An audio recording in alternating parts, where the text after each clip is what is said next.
Composition scheme के बारे में पढ़ेंगे आज। पहले हम जानेंगे किसके किसके लिए कंपोजिशन स्कीम। ये है हमारे छोटे मोटे बिजनेसमैन के लिए। अब एलिजिबिलिटी किसकी है, कंपोजिशन स्कीम ले कौन सकते हैं, उसमें पिछले साल की टर्नओवर देखते हैं। एग्रीगेट टर्नओवर उसकी लिमिट है, अगर उससे कम है तो छोटे मोटे हैं, मतलब 75 या 150 लाख है, ये अभी हम डिस्कस करेंगे, तो आप ले सकते हो, नहीं तो नहीं ले सकते। देखो इस लिमिट्स को देखेंगे, ये है कंपोजिशन स्कीम लेने के लिए लिमिट्स हैं, और ये नॉर्मल रजिस्ट्रेशन के लिए लिमिट्स हैं। 50, 75 और 150 लाख कंपोजिशन स्कीम की लिमिट्स हैं, और रजिस्ट्रेशन के लिए 10, 20 और 40 लाख की लिमिट्स हैं। 50 लाख की क्या लिमिट है कंपोजिशन स्कीम के लिए? अगर आप सिर्फ सर्विस लेना चाहते हो ऑल ओवर इंडिया, अगर आप सिर्फ सर्विस लेना चाहते हो या फिर मिक्स सप्लाई, तो 50 लाख की लिमिट है आपकी पिछले साल का turnover in all the states. अगर आप इन स्टेट्स में 8 स्टेट्स में हो, मणिपुर, मिज़ोरम, त्रिपुरा, नागालैंड, अरुणाचल प्रदेश, सिक्किम, मेघालय और उत्तराखंड, तो आपकी लिमिट है 75 लाख। दैट इज़ पिछले साल 75 लाख तक का टर्नओवर है तो आप ये स्कीम ले सकते हो, और इस साल भी 75 लाख से ऊपर का टर्नओवर नहीं होना चाहिए। उससे ऊपर होगा तो नॉर्मल टैक्सेशन पे करना पड़ेगा, नॉर्मल स्कीम में जाना पड़ेगा। इसके अलावा बाकी सभी स्टेट में 150 लाख यानी 1.5 करोड़ की लिमिट है। तब तक अगर आपका टर्नओवर 150 करोड़ तक का है तो आप कंपोजिशन स्कीम ले सकते हो, नहीं तो आप नहीं ले सकते हो। और इस साल भी आपका, पिछले साल तो 150 करोड़ तक का टर्नओवर था तो आप ले सकते थे, इस साल भी 150 करोड़ तक का ही होना चाहिए। इससे ज़्यादा होगा तो आप को नॉर्मल टैक्सेशन नॉर्मल स्कीम में जाना पड़ेगा, और जो रेस्ट ऑफ दी जो 150 करोड़ से ज़्यादा का टर्नओवर होगा उस पर आपको नॉर्मल टैक्स पे करना पड़ेगा। नॉर्मल रजिस्ट्रेशन क्या थे हमारे, 10 लाख की लिमिट थी गुड्स एंड सर्विसेज के लिए। उसमें हमारा मणिपुर, मिज़ोरम, त्रिपुरा, नागालैंड आते थे, 4 स्टेट्स। 20 लाख तक की लिमिट्स थी जहाँ पर हमारे गुड्स और सर्विसेज के लिए रजिस्ट्रेशन करवाने के लिए नॉर्मल में वो थी हमारा अरुणाचल प्रदेश, सिक्किम, मेघालय, तेलंगाना, उत्तराखंड और पुडुचेरी।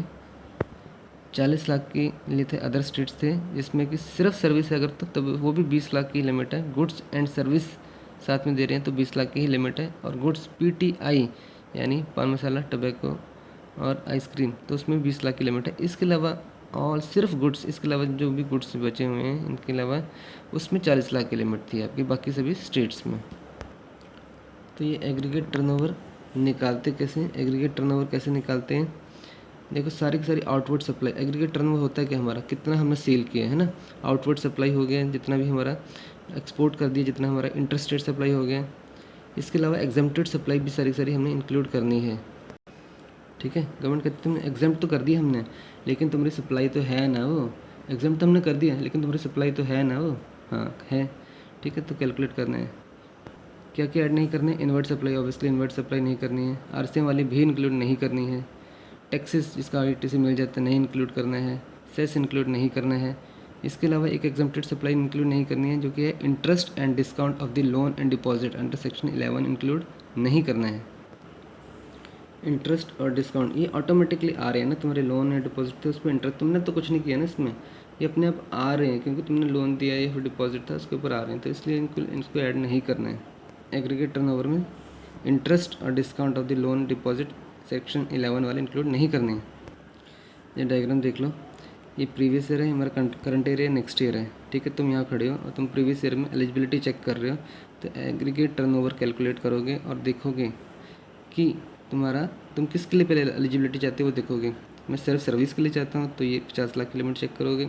अगर तुम इसके अलावा गुड्स एंड सर्विसेज चाहते हो तो तुम ये चेक करोगे कि तुम कौन से स्टेट में हो, 75 लाख वाली स्पेशल कैटेगरी स्टेट में हो या 150 लाख वाली अदर स्टेट्स में हो। ठीक है, ये भी हमने चेक किया था ना।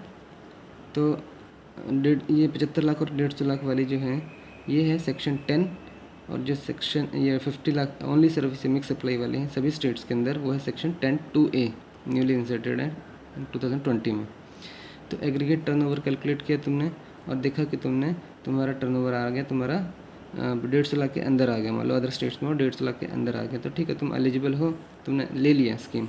तो इस करंट ईयर में अब तुम्हारे पास 3 ऑप्शन, 3 चीज़ें होंगी तुम्हारे साथ।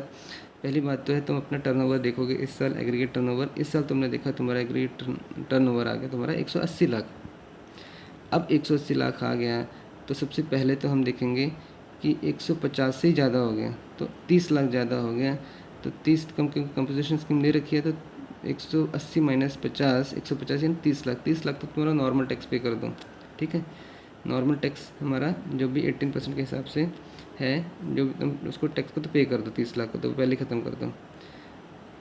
उसके बाद जो बचा हुआ है 150 लाख, 150 लाख में से पहले साल की जो हमारा लिमिट्स होगी वो होगी 10, 20, 40 वाली जो लिमिट है। मान लो तुम अब 150 वाली स्टेट में हो तो ऑब्वियसली वहाँ पर तुम्हारी लिमिट होगी 40 लाख की, ठीक है। न्यू रजिस्ट्रेशन के लिए जो तुम्हारी लिमिट क्या रहती है, 40 लाख रहती है। 40 लाख की, क्योंकि तब तक तुम टैक्स पे नहीं करते ना, रजिस्ट्रेशन ज़रूरत नहीं होती, टैक्स पे नहीं करते हो, तो तुम कहते हो ठीक है, वो सरकार भी कहती है कि ठीक है तुम 40 लाख तक तुम्हें एग्जाम्पशन है, तो 40 लाख एग्जाम्प्ट हो जाएंगे। तो 150 में से 40 एग्जाम्प्ट हो जाएंगे, जो बचे हुए होंगे 110 लाख, 110 लाख के ऊपर तुम कंसेशनल रेट से टैक्स पे करो।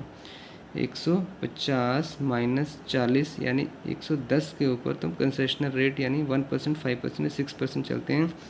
1% मैन्युफैक्चरिंग और ट्रेडिंग के ऊपर है, 5% रेस्टोरेंट के ऊपर और 6% हमारी ये ओनली सर्विस के केस में है, ठीक है। ऑब्वियसली यहाँ 150 लाख की बात कर रहे हैं तो यहाँ सर्विस की बात तो नहीं कर रहे हैं, क्योंकि सर्विस की बात कर रहे होते हैं तो हम यहाँ पर 50 लाख की बात करते हैं, ठीक है। 150 लाख नहीं, गुड्स की बात कर रहे हैं तो 1% या 5% के हिसाब से हम टैक्स पे कर देंगे, ठीक है। ये पहले साल की बात होगी। और क्योंकि लिमिट क्रॉस की है तो उसको नॉर्मल स्कीम लेनी पड़ेगी, ऑप्ट करनी पड़ेगी। अगर मान लो वो कंपोजिशन स्कीम में ही रहता तो नेक्स्ट ईयर क्या सिनारियो होता है, अगले साल मान लो अगले साल वो कंपोजिशन स्कीम में ही है, लिमिट थी उसकी, तो अब उसको जो कंसेशन मिला था ना 40 लाख का, क्योंकि 40 लाख वाली स्टेट में था, अगर 20 लाख वाली में होता तो ऑब्वियसली तुम 20 करते हो, 10 वाली में होता तो ऑब्वियसली तुम 10 लाख माइनस करते। जो कंसेशन ही 10, 20, 40 का तुम्हें इस बार मिला था वो इस बार नहीं मिलेगा, वो एक ही बार मिलेगा फर्स्ट टाइम। उसके अगले साल तुम्हें जितना भी टर्नओवर है तुम्हारा उसके ऊपर तुम्हें कंसेशनल रेट 1%, 5%, 6% के हिसाब से टैक्स पे करना पड़ेगा। और मान लो इस नेक्स्ट ईयर में तुम्हारी लिमिट क्रॉस हो रहा है 150 लाख या फिर जो भी तुम्हारा 75 लाख या 50 लाख से, तो जो भी एडिशनल वैल्यू है उसके ऊपर तुम्हें नॉर्मल रेट टैक्स पे करना पड़ेगा और नॉर्मल टैक्स स्कीम तुम्हें लेनी पड़ेगी।